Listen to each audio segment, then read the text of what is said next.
ब्रह्मा कुमारी दादी कुंज जी अपना अनुभव सुनाते हुए कहती हैं कि मैं तो बाल अवस्था में बांधेली थी। हम लोगों को यज्ञ में आते ही मम्मा की पूरी पालना मिली। मैं कई बार घर से बाहर बिना खाए आती थी। पता नहीं मम्मा को कैसे मालूम हो जाता था। वे हमें बिठाकर खुद भोजन खिलाकर घर भेजती थी और हमारे अंदर हिम्मत और उमंग उत्साह भरती थी। जिन कन्याओं को अपने माँ बाप से छुट्टी नहीं मिलती थी, वे ओम मंडली के ओम स्कूल में पढ़ने आती थी। उनमें से मैं भी एक थी। वहाँ हमारी पालना मम्मा से होती थी। मम्मा को देखने से ही लगता था कि जैसे वे हमारी माँ है। मम्मा हमें कहती थी कि बांधेलियों को तुम्हें ऐसे छुड़ाना है जैसे कि सती सीता को हनुमान ने रावण से छुड़ाया। मम्मा युक्तियां बताकर शक्ति भरकर हमें निडर बनाती थी। उस समय मैं 9 साल की थी। मम्मा का शिव बाबा के साथ साथ ड्रामा के ऊपर भी अटल निश्चय था। मम्मा ड्रामा के ऊपर हमें 2-2 घंटे क्लास कराती थी। मम्मा कहा करती थी कि जितना बाबा पर निश्चय है उतना ही ड्रामा पर भी निश्चय होना चाहिए, तभी आप ईश्वरीय जीवन में एक रस अवस्था में रह सकेंगे। मम्मा के सारे जीवन में हमने देखा कि ड्रामा पर अटल और अचल होने के कारण वे हमेशा एक रस रहते थे। पूरे युद्ध स्थल अर्थात यज्ञ के कारोबार में बाबा ने मम्मा को ही आगे रखा। यज्ञ ही मम्मा के नाम पर था। स्थापना के हर कार्य में जितनी भी परीक्षाएं आई, मम्मा ने शिव शक्ति सेना का नेतृत्व किया। कितनी भी कठिन परिस्थितियां आई, विघ्न आए, लेकिन मम्मा ने हंसते हंसते अचल अडोल होकर सामना किया और विजय प्राप्त की। यज्ञ में सेवा करते समय एक बहन मुझे दी जाती थी। मुझे कहा जाता था कि उसको साथ लेकर सेवा पूरी करो। मैं मम्मा के पास जाकर कहती थी, मम्मा वो बहुत ढीली ढाली है, बहुत धीरे धीरे काम करती है, मुझे फलानी दो ना, हम दोनों मिलकर जल्दी पूरा करेंगे। तब मम्मा कहा करती थी कि तुम कैसे जानती हो कि वे बहुत ढीली ढाली है। मैं कहती थी, मम्मा मैं रोज देखती हूँ ना साथ में काम करते हुए। मम्मा कहती थी, देखो हर एक में कोई न कोई कमी कमजोरी होती है। मैं माँ हूँ ना, मुझे सबको सेवा का अवसर देकर उनका भाग्य बनाना है। आज उसमें कमी है, तुम्हारे में जो कला है उसको देखते देखते कल जाकर वह अपनी कमी कमजोरियों को भर देंगे और एक दिन वह भी तुम्हारे जैसे होशियार बन जाएंगे। इसलिए सबको साथ में लेकर चलना है। ऐसे हमें प्यार से समझाकर मम्मा शिक्षा देती थी। मम्मा हर चीज में हमारा ध्यान खिंचवाती थी। एक बार कराची में एक बहन ने शरीर छोड़ा। उसकी मात्र 2-3 दिन ही तबीयत खराब रही। इतने में ही शरीर छोड़ा। मम्मा ने सबको कहा, देखो सबको इसकी मृत्यु से सबक सीखना चाहिए। मृत्यु का कोई भरोसा नहीं। यह नहीं समझो कि हम तो अभी छोटे हैं, जवान हैं, हम तो अभी बहुत दिन जिएंगे। नहीं, काल कभी भी आ सकता है। इसलिए रोज रात सोने से पहले अपने आप से पूछो कि मैं अभी ही शरीर छोड़ने को तैयार हूँ। आज ही शिव बाबा का बुलावा आए तो एवर रेडी हूँ। कराची से ही मैं यज्ञ में राशन डिपार्टमेंट में सहयोगी के रूप में सेवा करती थी। डिपार्टमेंट की हेड एक बहन थी। जब वह गई तो मम्मा ने मुझे कहा, कुंज तुम हेड बन, यह डिपार्टमेंट संभालो। मैंने कहा, नहीं मम्मा, मैं हेड नहीं बनूंगी।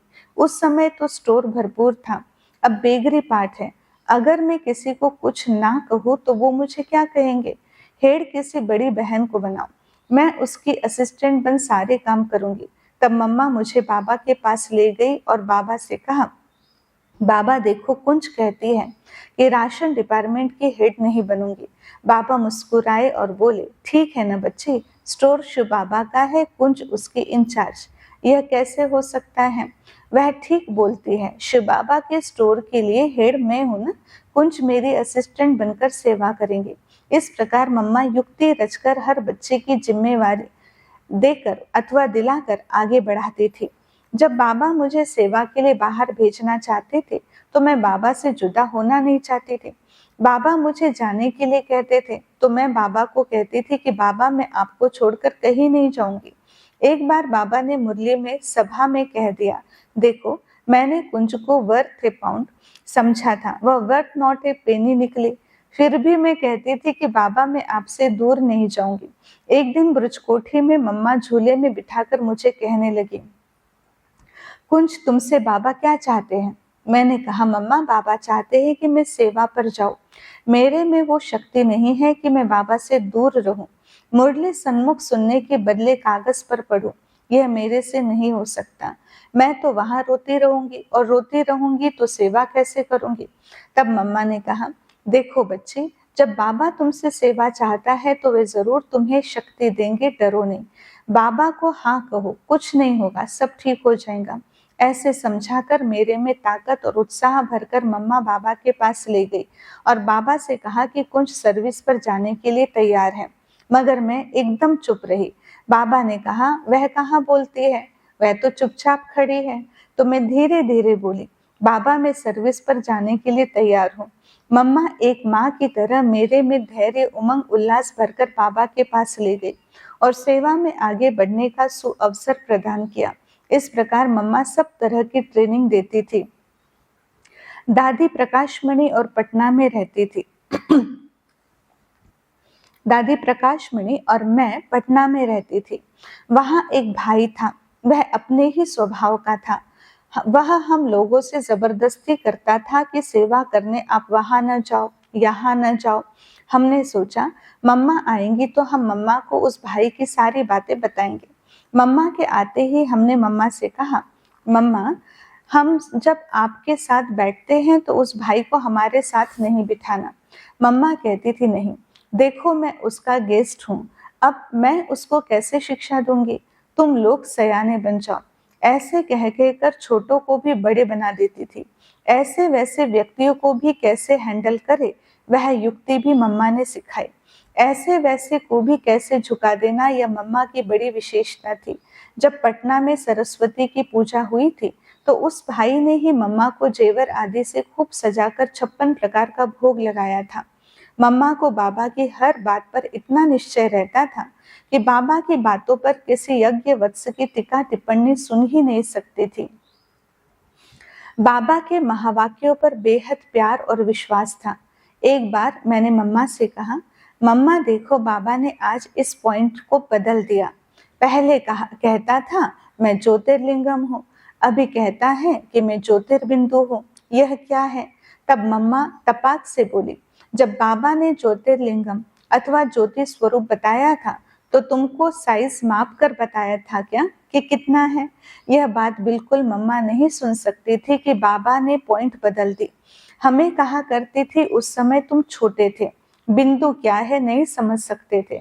कुछ तो समझ में आए इसलिए बाबा अपना रूप ज्योतिर्लिंगम अथवा ज्योति स्वरूप बताते थे। आज बाबा ने तुमको अपना ओरिजिनल स्वरूप ज्योतिर्बिंदु बता दिया।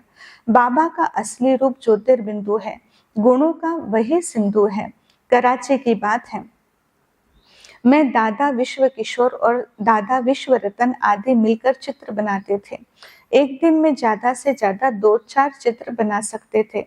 एक दिन बाबा ने कहा, मम्मा प्रिंसेस एलिजाबेथ का बर्थडे है, मैं चाहता हूँ कि उस दिन उसके फैमिली के 108 लोगों को ये चित्र जाए, यह हो सकता है? मम्मा ने कहा, जी बाबा।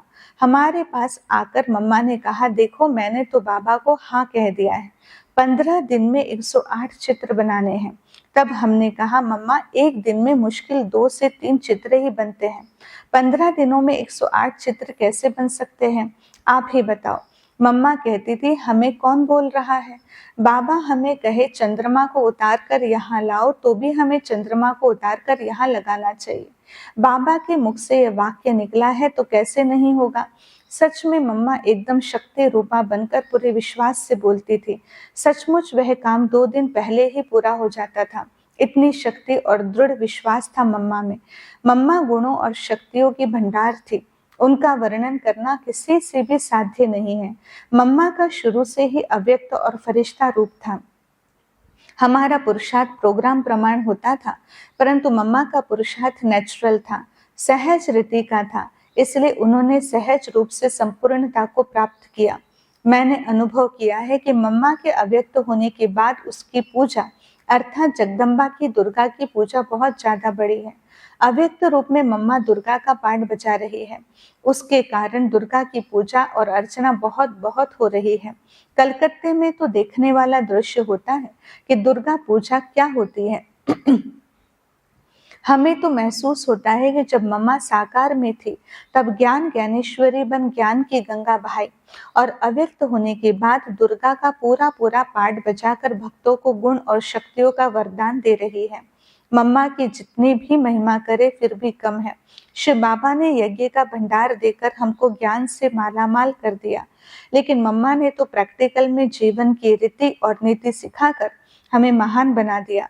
मम्मा शक्ति थी, गुणदायिनी थी, ममता की मूरत थी, हमारा जीवन बनाया, सवारा और योग्य भी बनाया।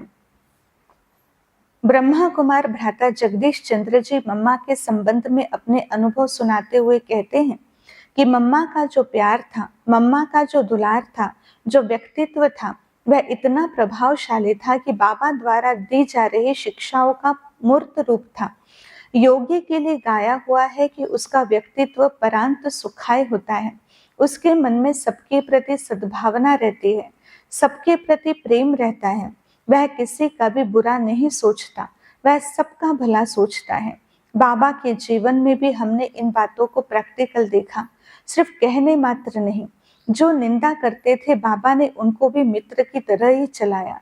बाबा कहते थे, ये भी मेरे बच्चे हैं ना, इनको ज्ञान नहीं है, इनका कसूर नहीं है, ड्रामा अनुसार इनका यही पार्ट है, क्योंकि इन्होंने अभी समझा नहीं है। जब समझ जाएंगे तो ऐसा नहीं करेंगे, इसलिए इनकी बात को बुरा मानने की जरूरत नहीं है। ऐसे ही हमने मम्मा में भी यही विशेषताएं देखी। उनके जीवन में एक चुंबकीय शक्ति थी। वह इस कारण से थी कि उन्होंने सबको शिशुवत समझा। उनकी यह प्रत्यक्ष अनुभूति थी। व्यवहार उनका ऐसा था जैसे वो सचमुच में साक्षात जगदम्बा थी, चाहे उनकी आयु कुछ भी हो। आप सोचिए, यह देह अभिमान खत्म हो गया ना, जब आयु का भान नहीं, पुरुष है स्त्री है इसका भान नहीं, शत्रु है या मित्र है इसका भान नहीं, किसी भी चीज का देह अभिमान नहीं, तो वह योगी होगा ना। बिना योग के देह अभिमान कैसे चला गया। योग की शक्ति सर्वश्रेष्ठ है। योग बल से ही विजय प्राप्त होता है। विजय माला का मणका बनता है। तो यह हमने मम्मा की जिंदगी में प्रैक्टिकल में देखा। दिल्ली में एक व्यक्ति था जो अपनी पत्नी को बहुत तंग करता था। पवित्रता के कारण उसके घर में झगड़ा होता था। अपनी पत्नी की मार पिटाई करता था। बहुत बार कहता था कि तुम घर से निकल जाओ। पास वालों और रिश्तेदारों से वह कहता था कि यह ऐसे करती है वैसे करती है। जब से वह यह सत्संग में जाती है तब से घर में ठीक सेवा नहीं करती, बच्चों की ठीक देखभाल नहीं करती। वह गलत बोलता था, क्योंकि जो असली बात थी पवित्रता की, वह कैसे बोल सकता था। वह बहुत बिगड़ा हुआ था अपनी पत्नी पर। एक दिन उस बहन को उसने घर से निकाल दिया। हमने उसको एक महिला आश्रम में रखा जब तक उनका फैसला न हो। उस समय रोजरी गार्डन में मम्मा आई हुई थी। मैं उस महिला आश्रम के प्रधान को मम्मा से मिलाने के लिए ले जा रही थी। इस बीच जिसने अपनी पत्नी को घर से बाहर निकाला था, उस व्यक्ति को यह समाचार मालूम हुआ कि मम्मा वहां आई हुई है।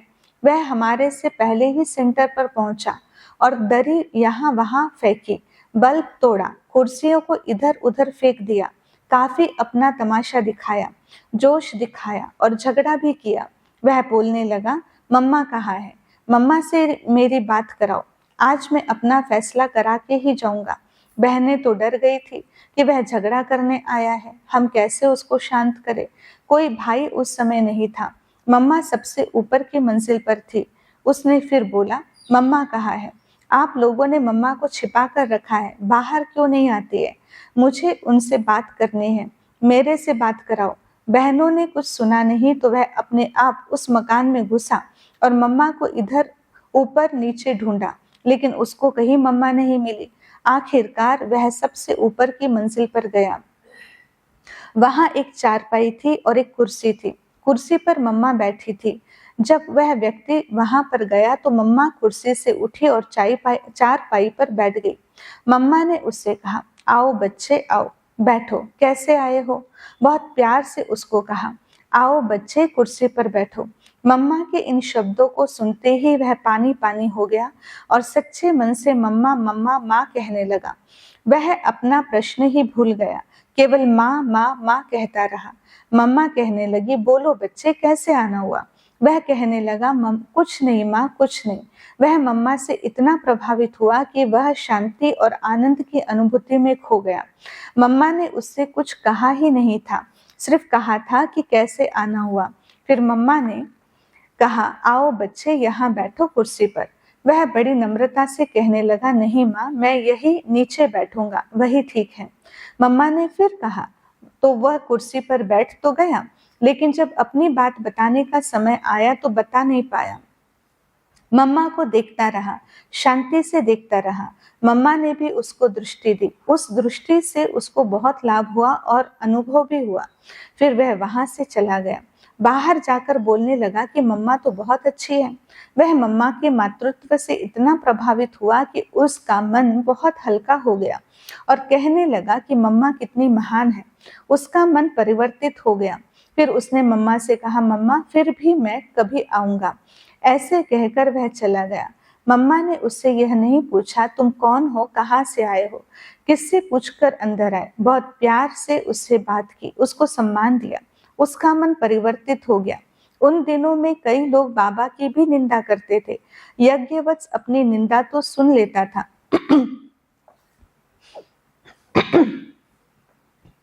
चलो उसके बाद संस्था की निंदा करे तो भी बर्दाश्त कर लेता था। खास करके जब कोई बाबा की निंदा करने लगे, जिससे हमारा अनन्य प्यार है, जिससे हमने जीवन पाया है, उसके लिए कोई उल्टा सुल्टा खराब बोले तो किसी को भी उत्तेजना होती है, लेकिन यह भी नहीं होना चाहिए। यह मम्मा का जीवन देख करके हमने सीखा। जब तक कोई आदर्श सामने न हो तो व्यक्ति किसका अनुसरण करे? कोई सामने ऐसा आदर्श तो होना ही चाहिए। महात्मा की परिभाषा तो यह है कि जो मन वचन कर्म से एक है, अंदर बाहर से एक है। मम्मा का जीवन निर्मल, एकदम दर्पण की तरह था। कोई भी उनके पास आकर बैठे, चाहे वे अपना हो या पराया, वह यही कहता था, यह मेरी मम्मा है। ऐसे ही अमृतसर में हुआ। अमृतसर में काफी झगड़ा हुआ था। बहुत से लोगों ने विरोध किया। बहुत बड़ा ग्रुप इकट्ठा हुआ था। हम लोगों को तार आया कि आप लोग जल्दी पहुंचो। फिर मैं भी वहां पहुंचा और ब्रजमोहन भाई के पिताजी भी वहां पहुंचे। सुबह ही हम पहुंचे थे। योग में एक गीत बज रहा था। वहां करीब 1,500 लोग इकट्ठे हुए थे। वे लोग बाहर खड़े होकर वह गीत सुन रहे थे। दरवाजा बंद था। वे लोग बार बार दरवाजा खटखटा रहे थे कि हमें अंदर आने दो, हमें मातेश्वरी जी से बात करनी है। बहनें अंदर बैठी थी। उन्होंने दरवाजा नहीं खोला। आखिर उन लोगों ने दरवाजा तोड़ दिया।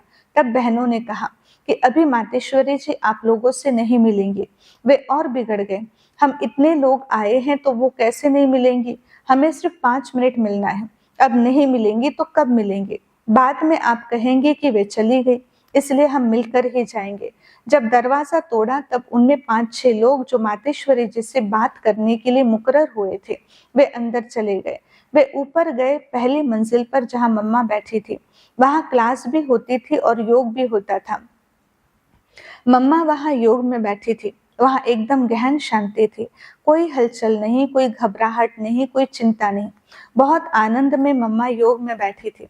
मम्मा के योग को देख उन लोगों को भी गहन शांति का अनुभव होने लगा। उनमें कोई जोश नहीं, कोई आवेश नहीं था। वे लोग जाकर मम्मा के सामने बैठ गए। वे भी धार्मिक भावना वाले होने के कारण सोच रहे होंगे कि मातेश्वरी ध्यान में बैठी है, उनको बाधा न डाले। वे मम्मा को देखते रहे। आंखें तो खुली है, हिलती नहीं है और स्थिर है। उनको भी बड़ा आनंद आया। सारे कमरे में शांति के प्रकंपन है। उनको अनुभव हुआ कि यह तो पवित्र है, कमल पुष्प समान है, कमल निवासिनी है। उनको ऐसे कई प्रकार के अनुभव हुए। वे थोड़ी देर बैठे रहे और कुछ समय के बाद मम्मा की आंखों की ओर देखने लगे। मम्मा के नेत्रों से नूर ही नूर दिखाई पड़ता था, जैसे कोई टॉर्च की लाइट फेंक रहा हो।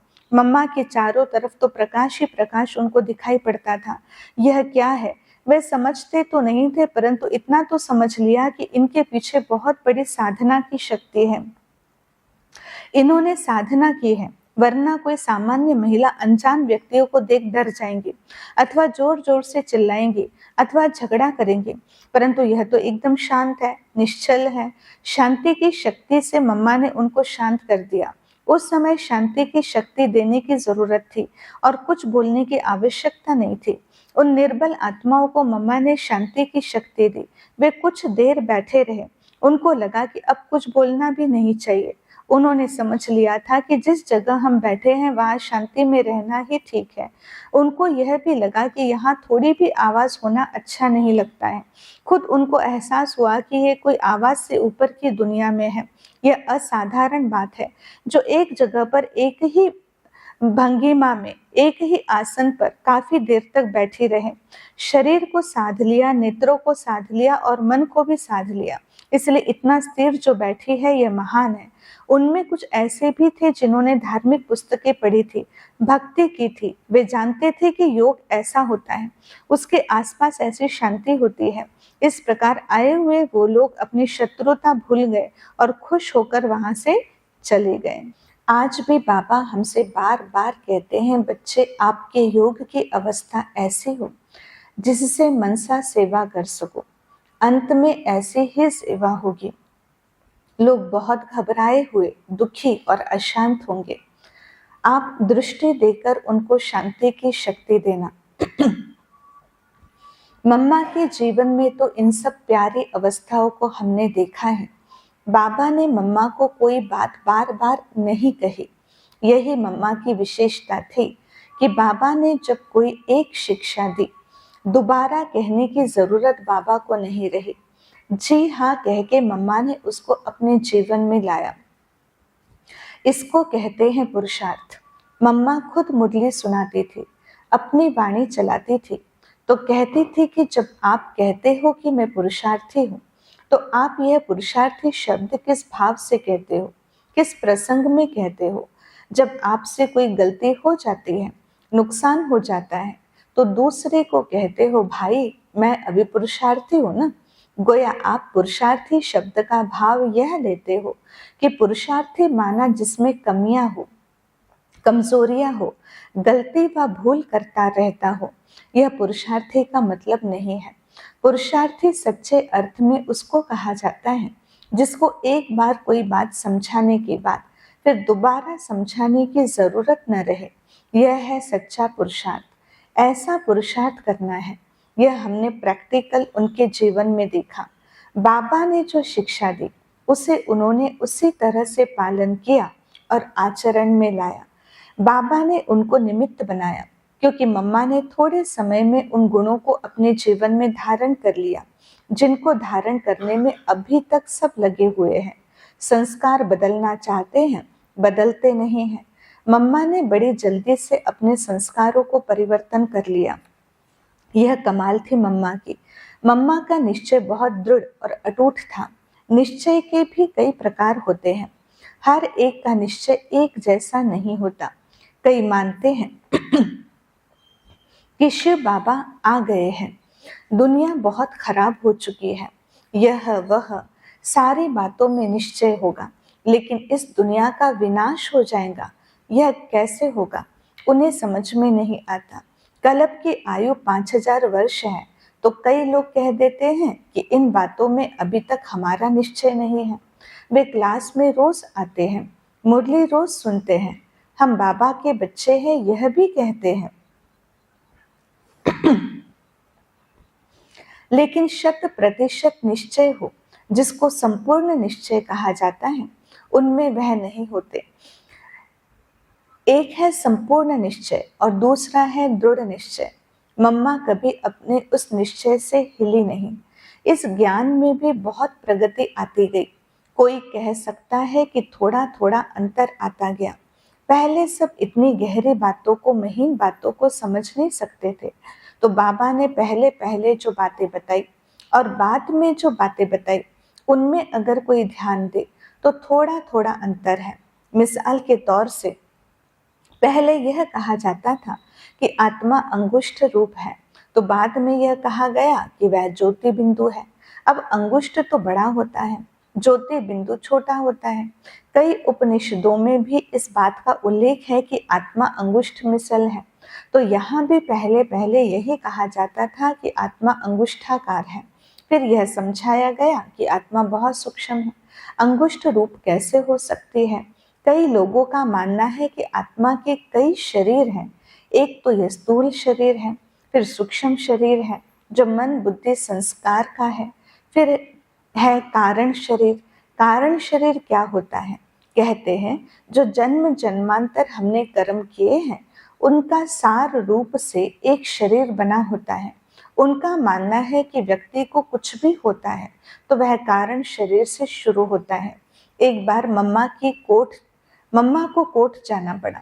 एक छोटी सी कन्या, इतने बड़े बड़े लोग वहां बैठे थे, उनके सामने मम्मा से कोर्ट में यह प्रश्न पूछा गया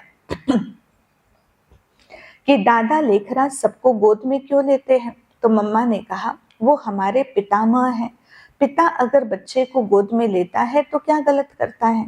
कमाल है, आप यह प्रश्न करते हैं। क्या यह प्रश्न शोभता है? आप भी बाप हैं, आपने कभी अपने बच्चों को गोद में नहीं लिया है? ऐसे मम्मा ने कड़केदार जवाब दिया। कोई संकोच नहीं किया, कोई लज्जा नहीं की। क्यों? क्योंकि उनको मालूम था कि बाबा का मन कितना निर्मल है, कितना शुद्ध है, और उनकी गोद तो स्वर्ग से भी बढ़कर है। जो उनकी गोद में जाता है वह ईश्वरीय वर्षे का हकदार हो जाता है। तो यह निश्चय उनका अटल रहा। अपने निश्चय से वे कभी टली नहीं। कई बार कई लोग जान बचाने के लिए कुछ इधर उधर की बात कह देते हैं। वे कहते हैं कि बाद में की बात बाद में देखी जाएंगी, अभी फिलहाल हम मुश्किल में पड़े हुए हैं, तो अभी ऐसा कह दो वैसा कह दो। लेकिन मम्मा में ऐसा नहीं था। शक्ति रूपा जिसको कहा जाए, वह शक्तिशाली निश्चय मम्मा का था। तो दृढ़ निश्चय, संपूर्ण निश्चय, अटल निश्चय और शक्ति से भरपूर निश्चय मम्मा का था। हर एक अपने अपने निश्चय को देखे, क्या उसमें यह सारी बातें हैं हमारे निश्चय में? कभी मम्मा के जीवन में कोई ऐसी बात नहीं आई जो उनका निश्चय थोड़ा डावाडोल हो। जैसे कई लोग कहते हैं कि संपूर्ण ब्रह्मचर्य का पालन करो तो दुनिया कैसे चलेंगी। बात तो ठीक है, कैसे चलेगी दुनिया, जबकि हम खुद इस तरीके से पैदा हुए और लोगों को कहे तुम इस बात को न किया करो, यह कैसे कहे? वे इतना डटकर यह पवित्रता की बात नहीं कर सकते हैं। लेकिन मम्मा बहुत डटकर जवाब देती थी। कई दफा लोग उनसे कहते थे कि जिसने लड्डू नहीं खाया हो उनका स्वाद क्या पता है। तो आप कन्याओं को क्या पता कि गृहस्थ में क्या मजा है। माना देखो, शुरुआत में कितने कितने भले कन्याएं थी, छोटी छोटी थी, लेकिन दुनिया विकारी है ना, तो कैसे कैसे बातें, कैसे कैसे प्रश्न करते थे। घर परिवार में क्या मजा है, आप लोगों को कुछ अनुभव तो है ही नहीं। तो मम्मा कहती थी तुम्हारा मतलब यह है कि एक का हाथ जल गया हो तो हम भी हाथ जला के देखें कि हाथ जलाने से क्या होता है। अरे, एक ने हमारे सामने अनुभव किया, हम देख रहे कि हाथ जलाने से क्या नतीजा निकला, तो हम भी जला के देखें क्या। तुम विकारी हो ना, तुमने क्या सुख पाया, बताओ क्या सुख पाया। बेधड़क होकर मम्मा बात करती थी और संपूर्ण निश्चय से। तो यह मम्मा की एक बहुत बड़ी विशेषता थी। कई लोगों के मन में यह प्रश्न उठता होगा कि मम्मा को ही बाबा ने क्यों आगे रखा, क्यों चुना। एक बात तो निश्चय की थी और दूसरी थी पवित्रता की। पवित्रता नाम सिर्फ ब्रह्मचर्य का नहीं है। पवित्रता अर्थात मन वचन कर्म की पवित्रता, विकारों को परास्त करना, उन पर विजय प्राप्त करना, यह पवित्रता है। जो निषेधात्मक या बुरे संकल्प है वह भी ना आए। अरे, मम्मा का मन इतना निर्मल था, इतना शुद्ध था कि जो कोई उनके सामने गया वह नतमस्तक हो गया। माँ माँ शब्द उसके मुख से निकला, चाहे वह 70 साल का हो, चाहे 80 साल का हो, चाहे वह 20 साल का युवा ही हो। उनको देखते ही सबके मुख से निकलता था, यह माँ है, यह मेरी माँ है। मम्मा से मिलने कई शहरों से देवियों के कई पुजारी आते थे, समाचार पत्रों के बड़े पत्रकार आते थे, प्रसिद्ध लेखक आते थे जिनकी पुस्तकें बहुत चलती थी, प्रचलित थी। मम्मा से मिलने जब आए तो वे दंडवत हो गए, घुटने के बल टांगों के बल लेट गए, छोटे बच्चों की तरह मामा कहते रहे, आंखों से आंसू बहते रहे। क्या बात थी, क्या जादू था, यह हमने अपने आंखों से देखा कि मम्मा का कितना प्रभाव था, उनके व्यक्तित्व का कितना प्रभाव था, उनके जो मानसिक प्रकंपन थे उनका लोगों पर कितना प्रभाव पड़ता था। मम्मा को देखकर उनको लगता था कि यह संस्था अच्छी है, इन लोगों की धारणाएं अच्छी हैं। जैसे बाबा कहते कि आप बच्चे बाबा के शोकेस के शो पीस हो, तो मम्मा एक सैंपल थी। एक समय की बात है, बारिश का मौसम था, बहुत जोर से बारिश हो रही थी। सेवा अर्थ मम्मा बाहर कहीं अन्य शहर गई हुई थी, उनको मधुबन आना था। तब बाबा ने कहा, बच्चे सोचो, मम्मा आ रही है, तुम सबको पता है वो जगत की माँ है, उस जगत की माँ को बारिश में उतारेंगे। उस समय आबू में बहुत बारिश होती थी, सुबह मम्मा को पहुंचना था। बाबा ने कहा, सुबह तक यहाँ आंगन में एक शेड जैसा बना दो जिसके नीचे टैक्सी आ जाए और मम्मा उतरकर अपने कमरे में चली जाए।